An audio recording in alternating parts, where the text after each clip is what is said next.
The sensor clicked against my wrist.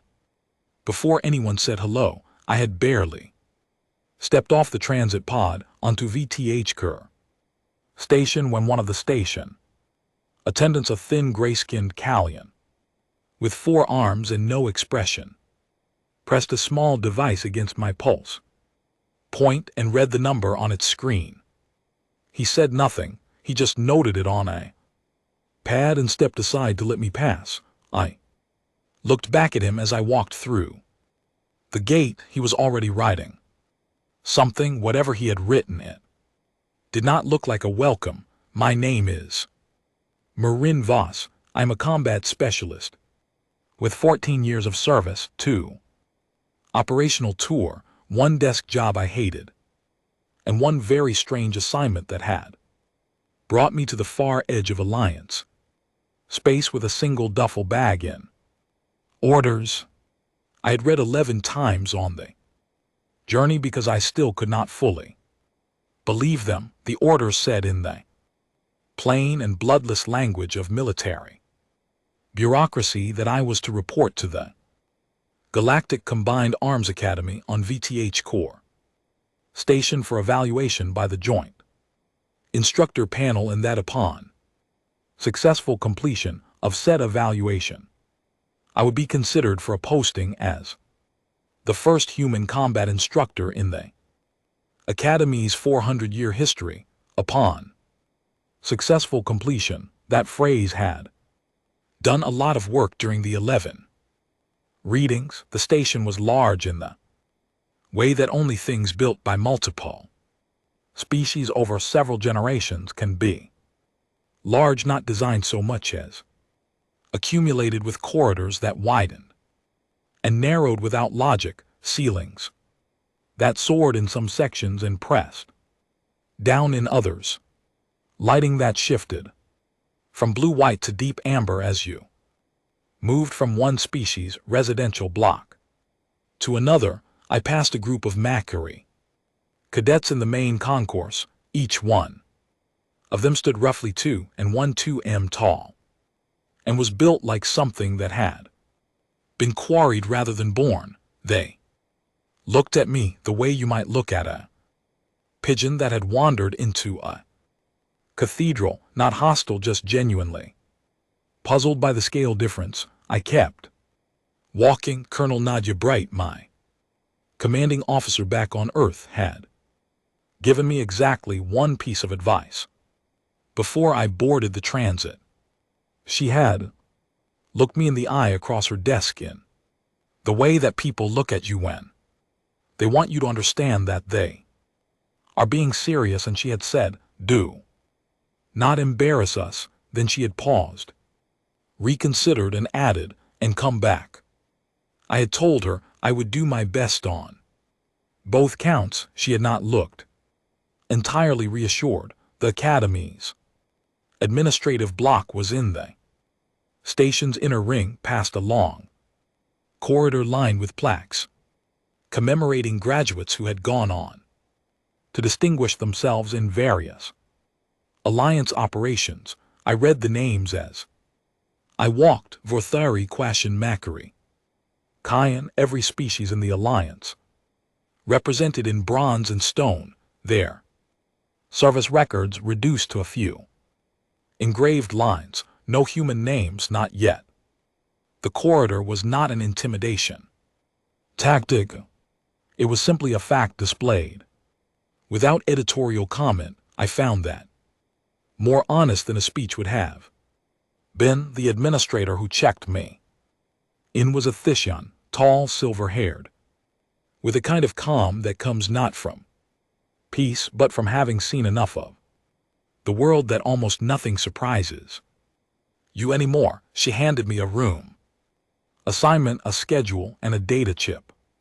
The data chip contained, she explained, the biosensor protocols for my evaluation. I would be fitted with a full biometric harness each morning, and it would remain on my person for the duration of each day's assessment.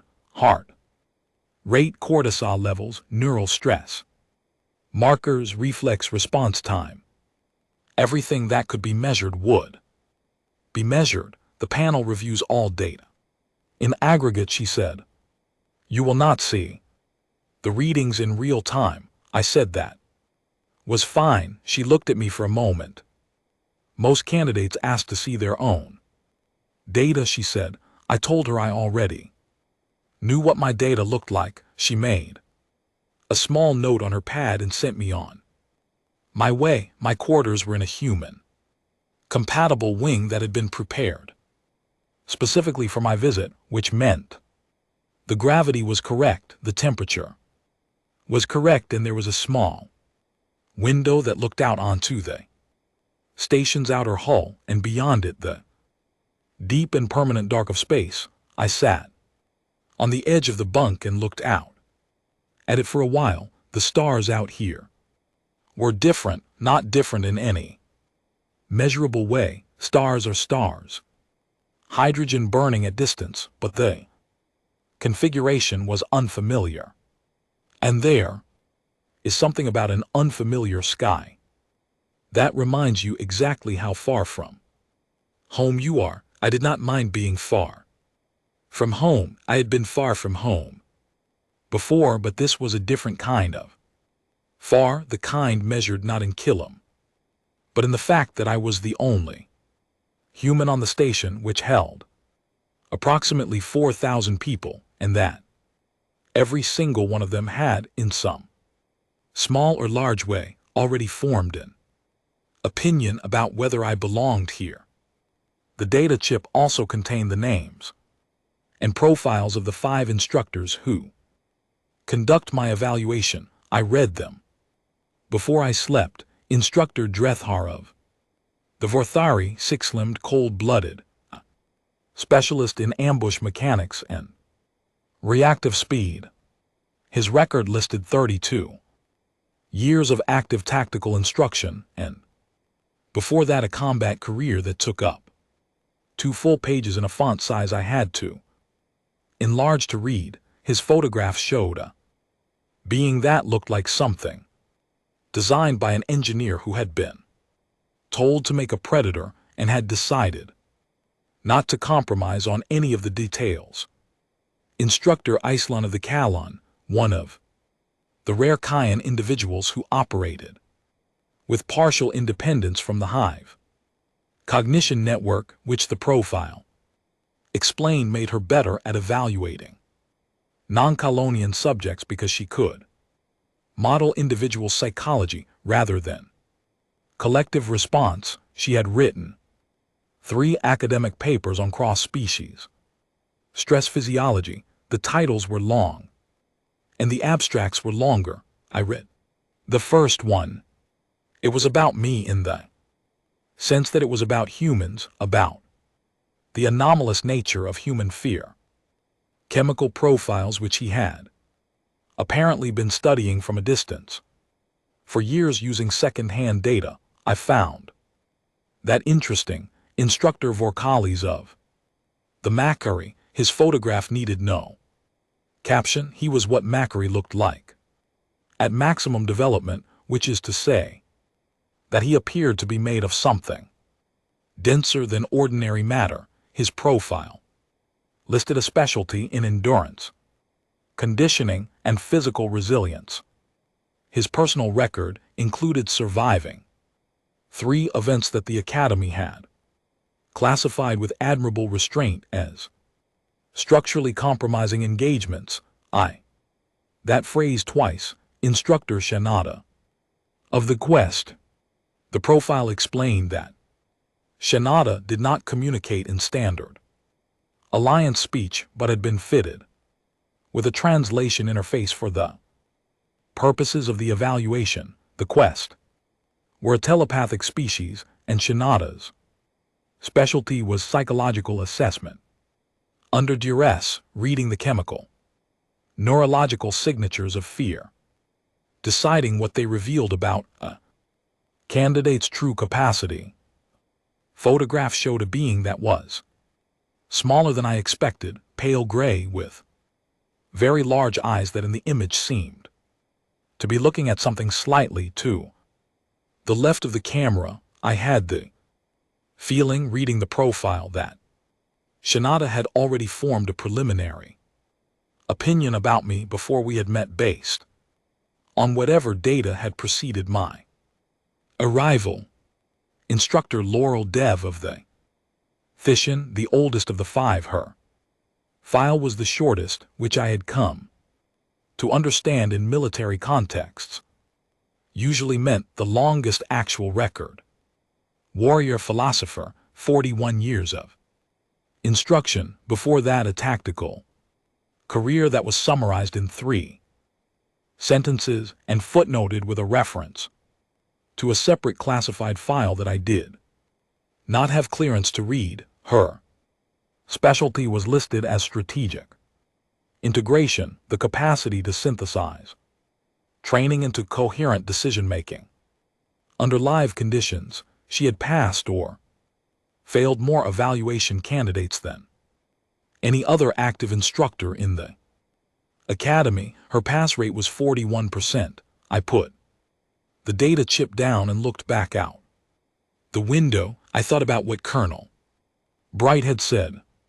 I thought about the plaques in the corridor with no human names on them. I thought about the station attendant who had read my pulse before he said hello, and the number he had written on his pad and what he had made of it. Then I checked my own pulse with 2 fingers on my wrist, the way my father had taught me when I was a child, and convinced that everything was harder than it needed to be. And he had said that the first thing you do when everything feels large is find out what your body is actually doing, because your body usually knows something your head hasn't caught up to yet. 62 beats per minute.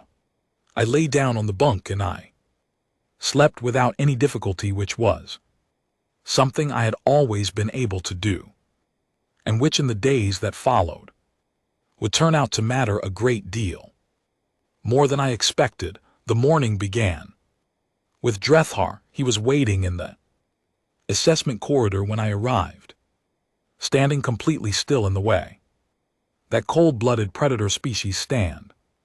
Still, not the stillness of rest, but the stillness of readiness, the kind of motionlessness that is a step away from very fast movement.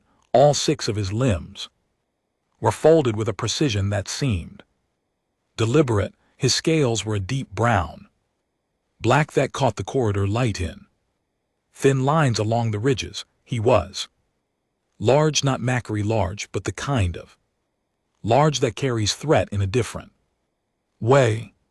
Not mass, but speed, not weight, but angle. He looked at my biosensor harness when I walked in, then he looked at my face, then he looked at the harness again, as if verifying that the numbers he was about to see would indeed come from the small and relatively fragile being standing in front of him.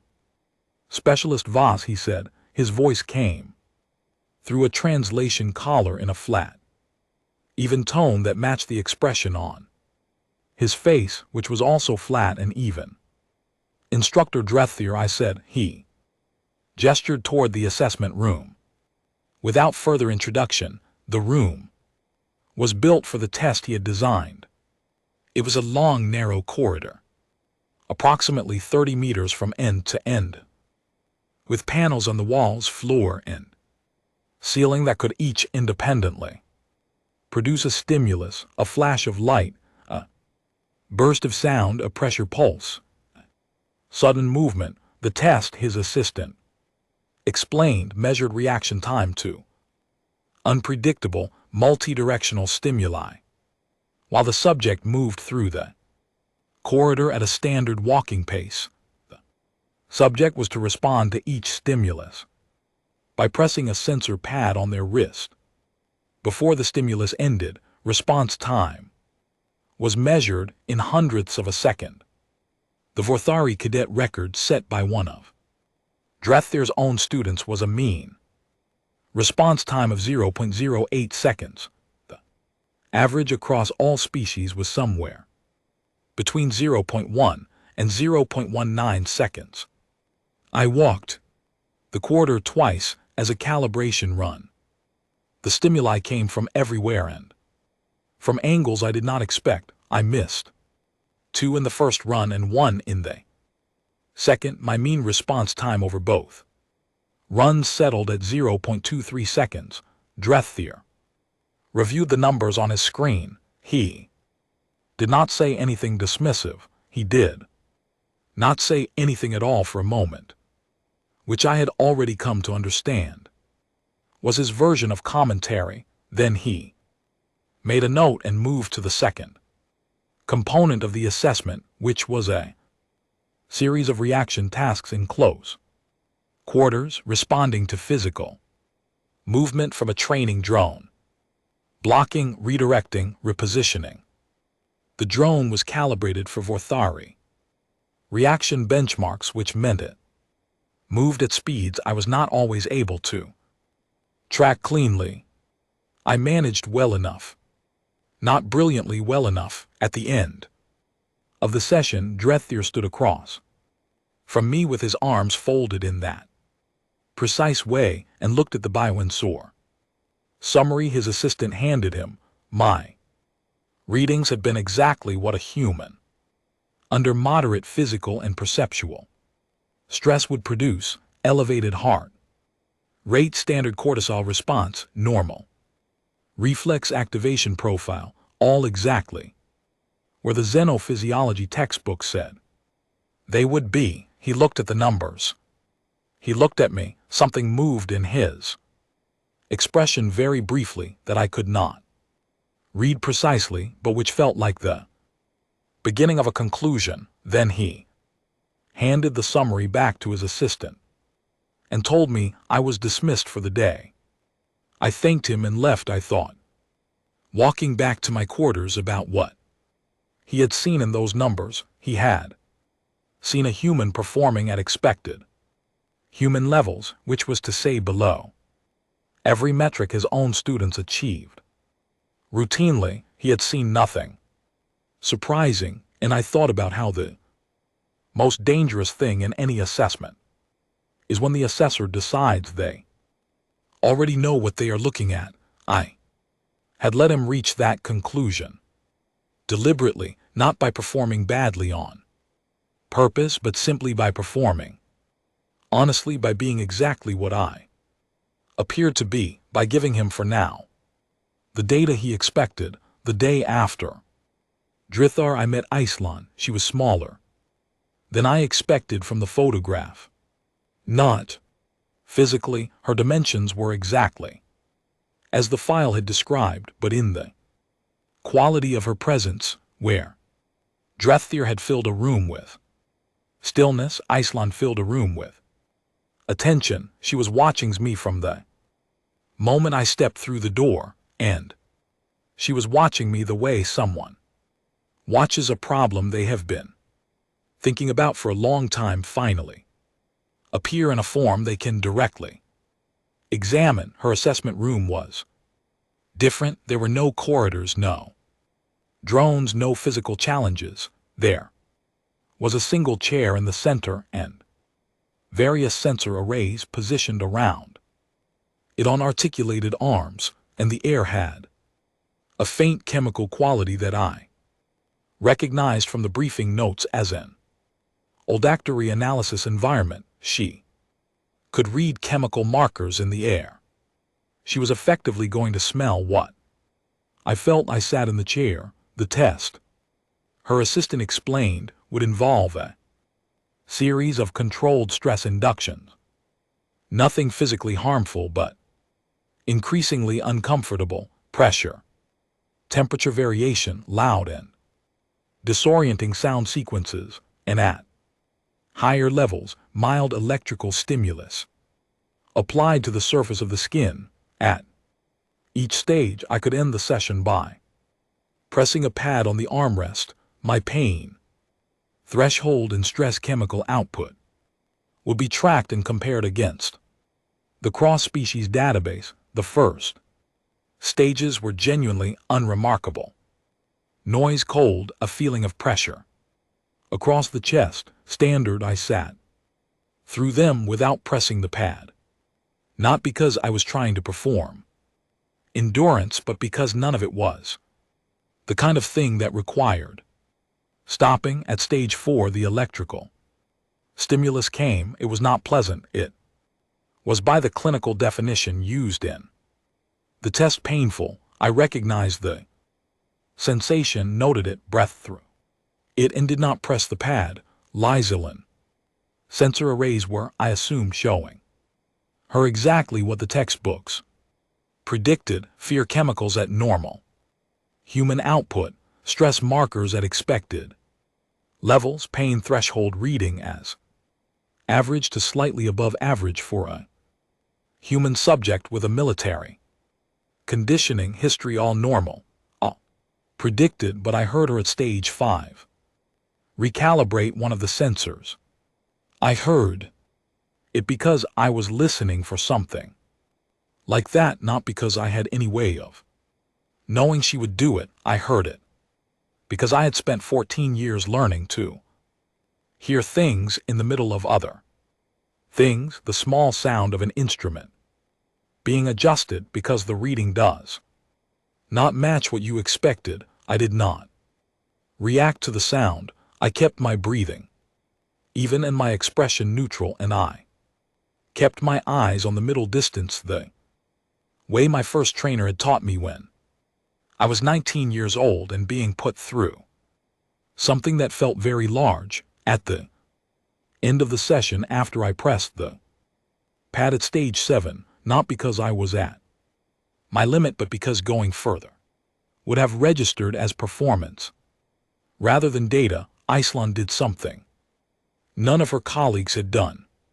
She came and stood in front of me quite close, and she looked at my face for a long time. Then she said through her translation interface, "When you said something funny during stage 3, what did you intend by it?" I had made a small comment almost to myself about the temperature of the room, something minor. I had not expected her to flag it. I told her it was a habit. When things were uncomfortable, I made small jokes about them. It helped me stay present. She was quiet for a moment. Our models predicted that humor production would decline under physical stress. She said not increase. I told her that for humans, humor was sometimes a stress response, that it was a way of saying to the situation, "I see you, but you do not own me." She made a note. She did not look entirely satisfied with the note, in the way that someone is not satisfied when the data they have recorded is accurate, but the framework they need to file it under does not yet exist. I went back to my quarters. I sat by the window. The stars outside were the same as they always were, permanent, indifferent, burning. I thought about Elin recalibrating her sensor. I thought about what she had been expecting and what she had found.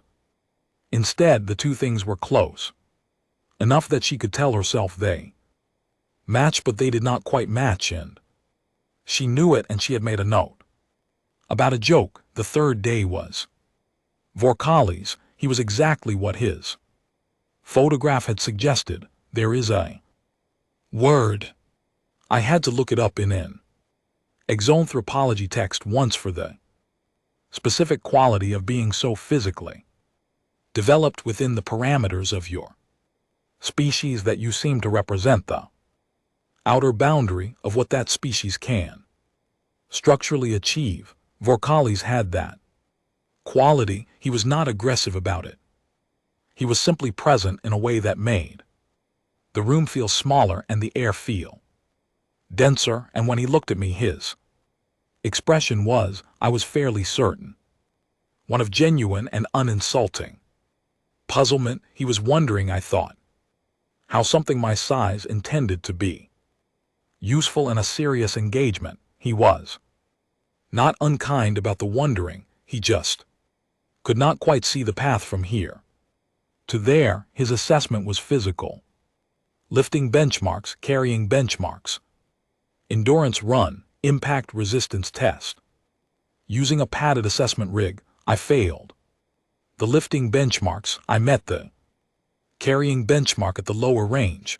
I ran the endurance circuit at a pace that was for human very good and for the species whose record was posted on the wall of the assessment room not particularly notable. I absorbed the impacts from the rig at a level that Vorkali's assistant noted without comment was within expected human parameters. At the end, Vorkali stood across the room and looked at the summary, then he looked at me, then very slowly he nodded, not the polite nod of acknowledgement, the nod of someone making a mental note they have not yet figured out how to categorize. I nodded back.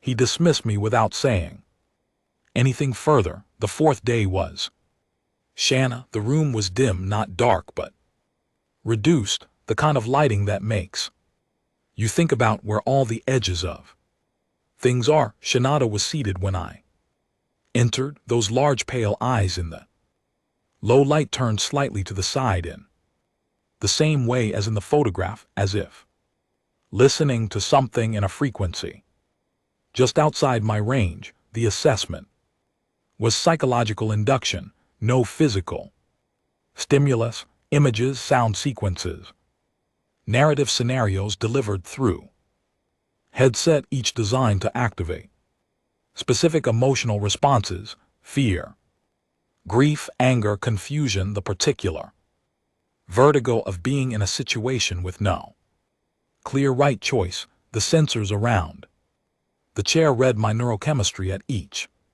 stage. The first sequences were straightforward, fear responses clearly labeled by my own body's chemistry, rising and settling as each scenario completed. Standard human profile. I did not try to suppress them. Suppression would have read as performance, and performance was not the point. I let the readings be true, but somewhere in the fourth sequence, a scenario involving a choice between two outcomes, neither of them good, with a countdown and no additional information, I felt something shift inside me, not the fear going away, the fear becoming less loud than the focus, the calculation taking precedence, the part of me that had been trained over years to find the clearest available path, even when all paths were difficult, moving to the front. Shinatada did not speak during the session. At the end, the translation interface produced a single sentence. Your fear chemical output pattern has a structure I have not previously observed. In any non-quest subject, I asked what the structure was. There was a pause. It does not suppress, the interface said. It transforms. I thought about that. I said that I thought that was probably a fair description. Shinatada looked at me for a long time with those very large eyes. Then the session ended. The fifth day was Laurel Dev. Her room had a table with 2 chairs and a holographic display showing a tactical simulation. She was already seated when I arrived, and she gestured to the other chair without looking up from the simulation. I sat. We spent 3 hours working through strategic problems. She presented scenarios and asked for my analysis. I gave it. She refined the scenarios and asked again. She did not tell me when I was right or wrong. She simply moved to the next scenario, which I came to understand was how she evaluated not just conclusions but reasoning, not just answers but the quality of thought that arrived at them. I was not brilliant. I was not the best strategic thinker who had ever sat in that chair. I knew that with certainty because some of what she showed me was far beyond my training, and I made mistakes I recognized as mistakes, even as I made them, but I reasoned. Clearly, I changed my position when she introduced new information. I asked questions when I did not know something, rather than guessing loudly. At the end, she shut down the holographic display and looked at me directly for the first time in 3 hours. Do you know what you are? She asked. The question was simple. The way she asked it was not. There was weight in it, the weight of someone who had been thinking about the question for some time and was genuinely curious what answer I would give. I looked at her. I thought about the question carefully because it deserved that. Then I said, no parts of it. I learn more in rooms like this one. She was quiet for a moment, then she nodded slowly and made a note on her pad. She dismissed me. I walked back through the corridor with the plaques. I read the names again. Still no human names. Corridor was still simply a fact, displayed without comment. But I looked at it differently now, 5 days in, 5 sets of eyes having taken their measurements and filed their notes. I looked at the blank space at the end of the corridor where future plaques would go, and I thought about the 5 instructors in their rooms with their data and their frameworks running their models and finding, each of them in their own way, that the numbers were close to what they expected but not quite, and that the difference between close to expected and exactly expected was the only question that had ever mattered in this building. The final evaluation was scheduled for 3 days later. I spent those 3 days the way I always spent time before something important. I slept well. I ate well. I ran in the mornings along the station's outer ring exercise track, and I did not think about the test more than was useful. On the second of those 3 days, Elin sent me a message through the station's internal system. It was short. It said that she had completed her preliminary analysis of my assessment data and had a question she wanted to ask in person if I was willing. I replied that I was. We met in a small common room near the research block. She sat across from me with her translation interface and her 4 folded hands and those very precise, very attentive eyes. I have been studying human physiology, she said, for 11 years, from secondary data reports, field observations, medical literature. She paused. You are the first human I have assessed directly. I told her I was honored. She made a small gesture that I had come to understand was the Kalyan equivalent of a polite deflection. I want to ask you about something specific, she said. In my analysis of stress response data across species, there is a consistent pattern. As physical threat increases, the autonomic stress response increases proportionally. Heart rate, cortisol output, neural activation, the curve goes up for every species we have assessed. The curve goes up. She paused. In your data, she said, the curve goes up to a point, and then in certain subjects under certain conditions, it begins to come down. I waited. Not because the threat decreases, she said.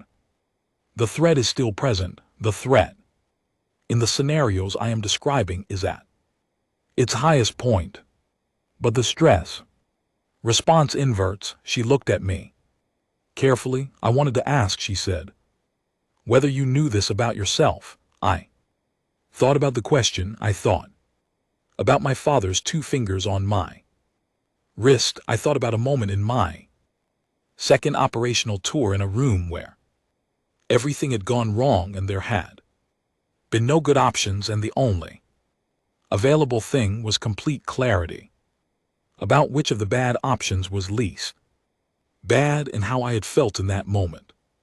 Not more frightened but less, not because there was less to fear, but because the fear been converted into something that had an actual use. I told her yes. I said I had known it for a long time. I said that in my experience, it was not universal among humans.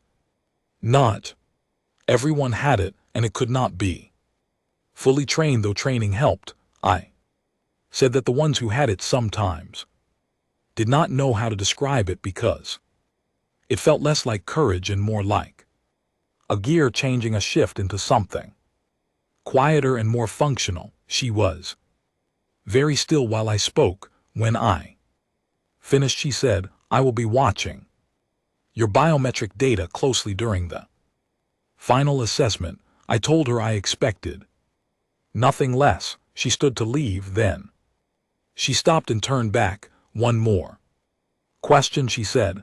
When the gear changes as you describe it, is it something you choose or something that happens to you? I thought about it genuinely, because the answer was not simple. Both. I said, first it happens to you. Eventually you learn to meet it halfway. She made a note. She left. I went back to my room and sat by the window. 3 days had passed. In one more day I would walk into the arena and the 5 instructors would put on their monitors and watch my numbers and everything I had built across those 5 days of measurement and quiet and patience and small jokes and honest failure would either mean something or it would not. My pulse at that moment, if anyone had been measuring it, 63 beats per minute. I found that, as I always did, quietly reassuring. Arena was a large circular space in the Academy's lower operational block. Its walls were smooth composite. Its floor was impact-absorbing surface that gave slightly underfoot, and its ceiling was high enough that the space felt more like an outdoor environment than an enclosed room. There were no decorations, no markings, no features that were not purely functional. It was a room designed to find out what you were made of, and it had been designed that way for 400 years, and it did not need to be anything other than what it was. The 5 instructors were in the observation booth above and behind the transparent wall at the arena's north end. From where I stood at the center of the floor, I could see the shape of them through the glass. 5 distinct silhouettes, each different in proportion and posture, each with a monitoring station and a screen full of real-time biometric data that was feeding from the belt harness on my body. As I stood there, I had been told the parameters of the final assessment by the administrative coordinator the night before. 3 opponents, 2 Kellyan senior cadets and 1 Vorthari cadet. Each one had been selected from the Academy's advanced cohort. Each one was physically superior to me across most measurable categories. The test was simple in concept and complicated practice. I had to remain functional and non-submitted for as long as possible. No lethal contact, full contact. Otherwise, the test would end either when I submitted, when the panel called time, or when all 3 opponents were no longer able to continue. Nobody told me that last clause because they expected it to be relevant. I checked the tape on my left hand. I rolled my neck. I breathed. At that moment, the biosensors were showing exactly what you would expect. My heart rate had climbed during the walk to the arena, during the gear check, during the standing and waiting.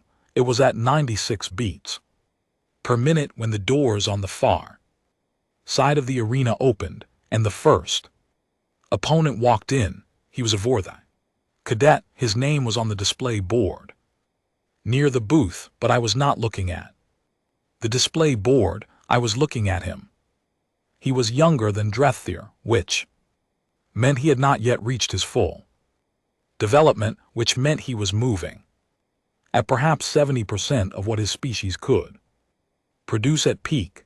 70% of Vorthari was still considerably faster than anything I could match on reaction time. I had known this since day one of the assessment. I had been thinking about it for 5 days. The signal tone sounded. He moved. He was fast. He was exactly as fast as I had expected, which is to say, very fast, fast in the way that your nervous system understands as dangerous. Before your brain has finished processing the input, he came in from the left and the angle was good, angled for my weaker side, which he had presumably read from whatever data the Academy had shared about my earlier assessments. He knew I was slow. He was going to use the speed advantage in the first exchange and try to establish a positional control that would restrict my movement for the rest of the bout. I did not try to match his speed. I took the first contact on my arm, absorbed the force, and used the momentum he had generated to redirect him slightly off his intended line, not enough to throw him, just enough to change where his weight was going. He recovered in less than a second. Of course he did, and came back with the second strike, already beginning before the first one had fully resolved. My heart rate at 30 seconds, 97 beats per minute. We traded for a full minute. He was faster. I was not trying to be faster. I was trying to be consistent, to stay moving, to make his speed work less perfectly than he expected it to by being somewhere slightly different each time he arrived. Not fast enough to fully evade, consistently close enough that the angle of his strikes was rarely exactly what he had intended. At 1 minute in, he had not landed a clean dominant contact. He had landed contact several times. I was feeling it in my ribs and in one place on my jaw, but not the kind of contact that ends about. My heart rate at 1 minute, 84 beats per minute. In the observation booth, Iceland straightened in her chair. She looked at the number on her screen. She looked at the arena floor. She looked at the number again. Then she leaned toward her monitor without looking away from the arena, and her hand found the recalibration control by feel, and she pressed it. The sensor ran its check. The check confirmed the reading, 84 beats per minute, down from 97. Down while the opponent was still active, and the contact was still happening, and the physical demand was, if anything, higher than 30 seconds ago. Drethir, at the station next to her, said nothing, but he stopped writing. The second cadet entered at the 90 con mark. That was the escalation protocol.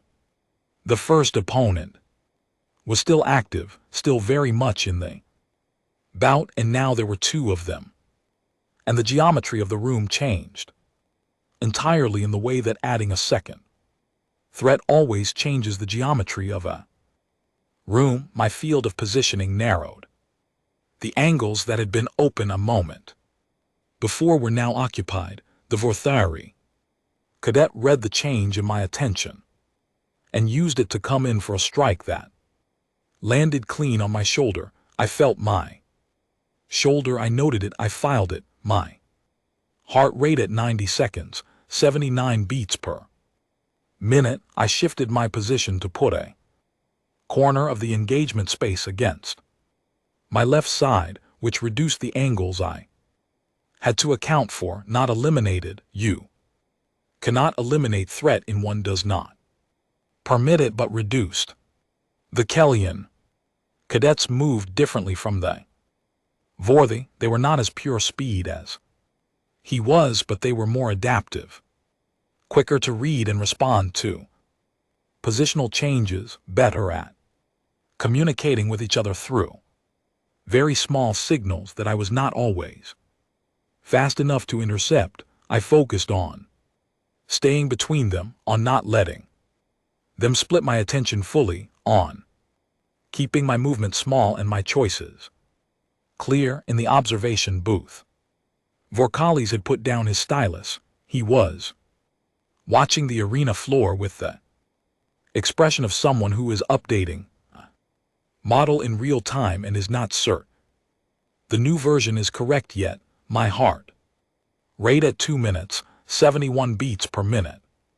Shenchetta's fear chemistry sensors were producing a reading that the display labeled with careful scientific neutrality as anomalous. The fear markers were present. I was not without fear. My chemistry had not gone quiet the way it would have on a sedative or in a state of dissociation. The fear was there, but it was diminishing in a way that did not correspond to any reduction in threat. The threat was higher than when the session started. The fear was lower. The 2 lines on Shanna's display, which should have been moving in the same direction, were moving in opposite directions, and the gap between them was growing. Shanada looked at the display for a long moment. Then Shanada turned to look at the arena floor. The 3rd cadet entered at 2 minutes 45 seconds.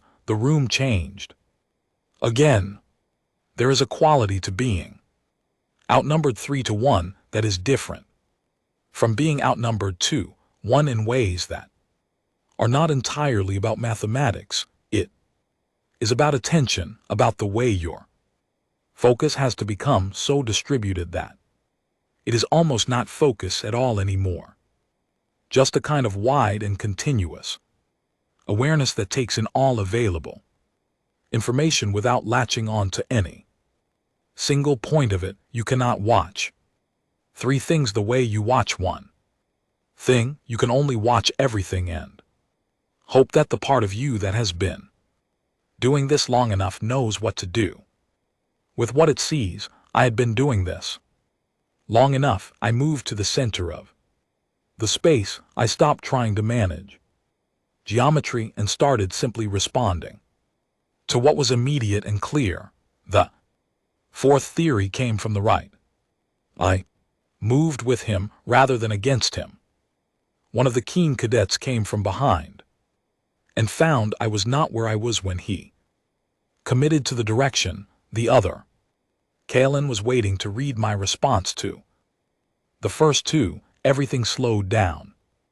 Not in the way that time actually slows down, which it does not, in the way that your mind, when it has stopped fighting the situation and started living in it, stops experiencing the gap between stimulus and response as something that has to be bridged and starts experiencing it as space that is simply there, that has always been there, that can be inhabited rather than crossed. My father had described this once. He had not described it in the context of fighting.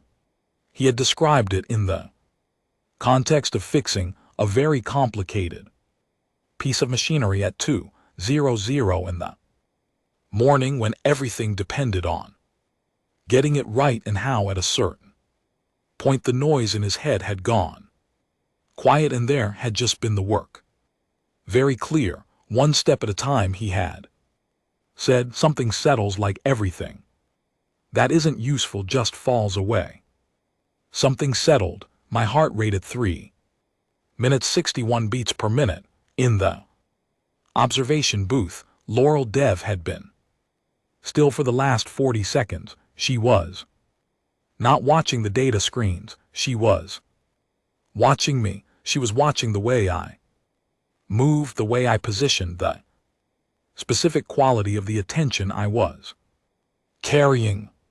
She had seen a great many things in 41 years of instruction, and before that, in a career long enough to fill a classified file, she had seen Courage, and she had seen training, and she had seen the various combinations of determination and physical gift that made candidates worth keeping. She had not seen this particular thing before, or rather she had seen traces of it in field reports and in the occasional graduate whose performance in live operations exceeded what their academy record had predicted. She had seen the data from those graduates. She had wondered about the mechanism. She put her stylus down very quietly on the edge of her monitoring station. Drethier was running a calculation on his secondary screen. He had pulled up the physiological literature on human combat response. He was looking for the mechanism that explained what he was seeing. He found references to something called the acute stress response inversion, a documented but rare human phenomenon in which sustained and escalating threat could, in subjects with specific conditioning histories and neurological profiles, produce parasympathetic rather than sympathetic nervous system shift beyond a certain intensity threshold. It had been studied, it had been measured, it had been considered a curiosity, a statistical outlier, a thing that happened in a small percentage of human combatants and was noted in post-action reports and then filed and largely not followed up on. He was following it up. Now, the Vorthari cadet came in for a combination, and I caught 2 out of 3 of them, and the third one found my ribs again on the same side as before, which meant that side was going to need attention after this, but it also meant that my positioning for the next sequence was already ahead of where it needed to be, because I had felt the angle of his approach and my body had started adjusting before the conscious calculation had completed. This was the thing. This was what Laurel Dev was watching, and in what Drethier was reading about, and what Shanada was recording with sensor arrays that had never been designed to measure quite this.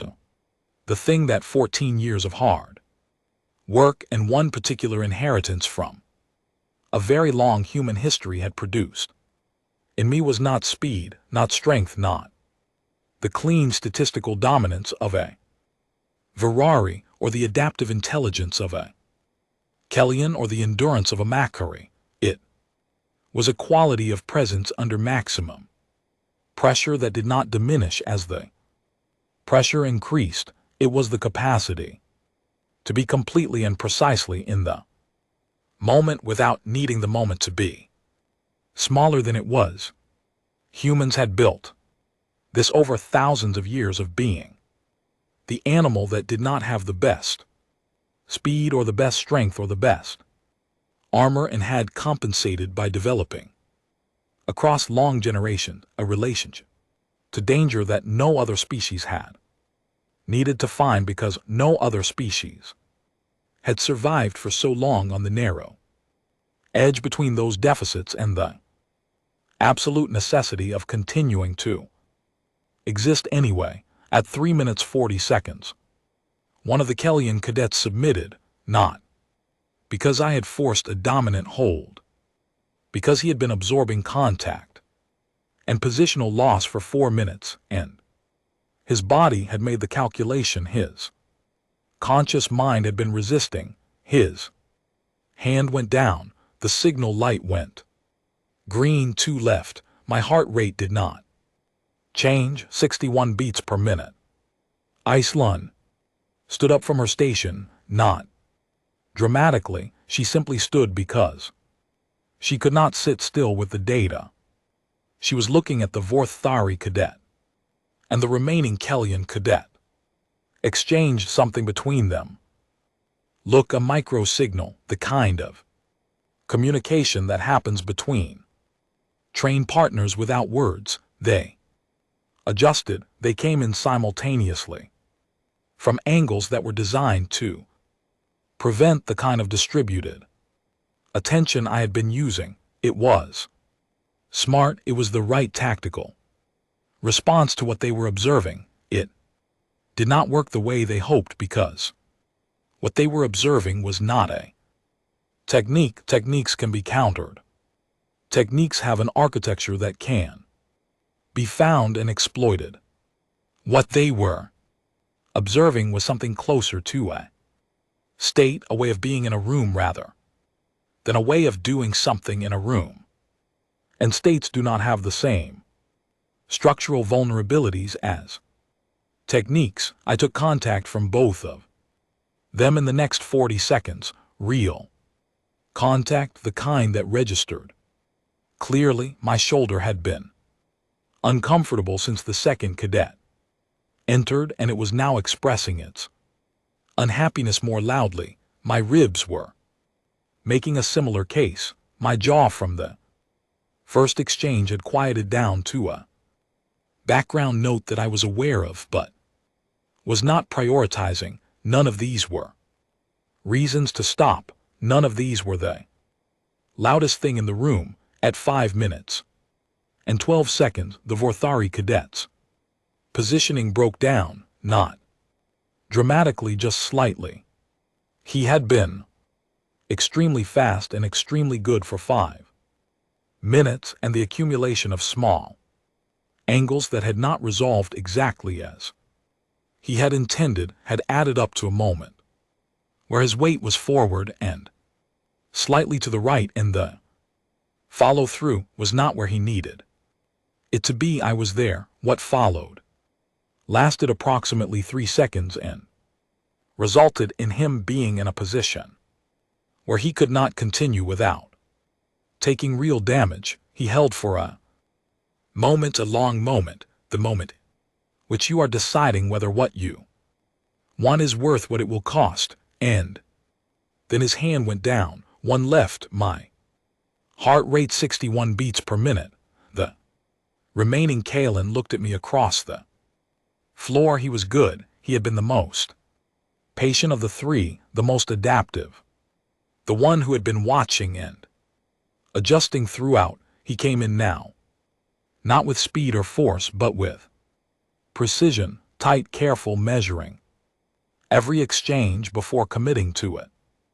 We went for another 2 minutes in what felt almost more like a conversation than a fight. He would propose something, I would answer. Neither of us was finding clean resolution. Then he found one. He found a clean angle and he committed to it fully, and the result was that I was briefly in a position where the cleanest option was not a technique but simply an acceptance.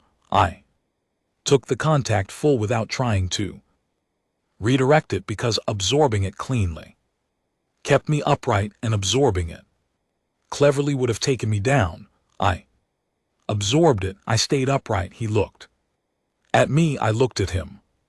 I moved another 40 seconds, another exchange, and then his rhythm broke the way the Vorthari cadet's rhythm had broken, not because he was failing, but because he was human, in the sense that all beings are a little human, which is to say that sustained ambiguity eventually cost something, and what it had cost him was a half-second of hesitation, and in the half-second of hesitation, I found what I needed. His hand went down at 7 minutes and 4 seconds. The signal tone sounded, my heart rate 61 beats per minute. I stood in the center of the arena and breathed. The silence in the observation booth lasted approximately 4 seconds. I counted them without looking up because I was still standing in the arena, and there were 3 cadets in various states of recovery around me, and I was still in the room, still present, still in the state, and it takes a moment for the state to release you rather than the other way around. Then Laurel Dev's voice came through the arena speaker system, low, clear, without ceremony. Assessment concluded. I looked at my Hands, the tape on my left hand had come loose during the bout. The knuckles underneath were marked in the way. Knuckles get marked. I pressed the tape back down, which was useless but felt like the right thing to do. I looked up at the observation booth. 5 silhouettes behind the glass. 5 sets of eyes looking down at me. 5 monitoring stations showing 61 beats per minute on a human being who had just spent 7 minutes in a room with 3 opponents who should, by every model the Academy had ever built, have been capable of ending the bout far earlier. I gave them a small nod, then I walked off the arena floor to get my shoulder looked at. The medical bay was quiet. The attending medic, a Thishon whose name I had not caught, worked on my shoulder with the calm efficiency of someone who had treated a great many different bodies and regarded them all as interesting structural problems. My ribs got wrapped, my jaw got scanned and cleared of anything serious. I was given something for the inflammation and told to rest the shoulder for at least 2 days, which I filed under things I intended to do if the situation permitted. I was sitting on the edge of the treatment table waiting for the medic to finish her notes when the first knock came. It was Drethar. He stood in the doorway with his 6 arms arranged in the precise way I had come to understand was his version of standing at ease. He looked at the harness still on my wrist, at the reading still broadcasting from it. He looked at my shoulder, then he said, "I would like to know whether what I observed is trainable." I told him it was that the baseline had to be there. Not everyone had it in the same degree, but that training could build the pathway, deepen it, make it more reliable. I told him it was mostly about learning not to fight the state when it tried to arrive. Most training, I said, accidentally teaches people to manage fear upward, to push against it, to stay active and loud inside the experience of danger. What produced the inversion was almost the opposite. It was learning to stop managing and start inhabiting. He was quiet for a moment. "We have no curriculum for this," he said. I told him I knew. He nodded once, the way he always nodded, precise, brief, carrying more weight than it appeared to. Then he left. Islon arrived a few minutes later. She sat in the chair near the treatment table and opened her data pad. Without preamble, "I need to revise a paper," she said. I told her she had 11 years of research and she was probably better placed than I was to say what needed revising. She looked at me over the top of the pad. "The paper argues that human stress response profiles, while unusual in their variability, fall within the predictive framework we use for alliance species." She paused. "Data from your assessment does not support that argument." I asked what the data supported instead. She thought about it with the careful precision she brought to everything. "The data supports the argument," she said slowly, "that humans have developed a stress response pathway that the framework was not built to measure because no other species that has contributed to the framework possesses it." I told her that sounded right to me. She made a note. Then she closed the pad and looked at me for a moment with those very attentive eyes.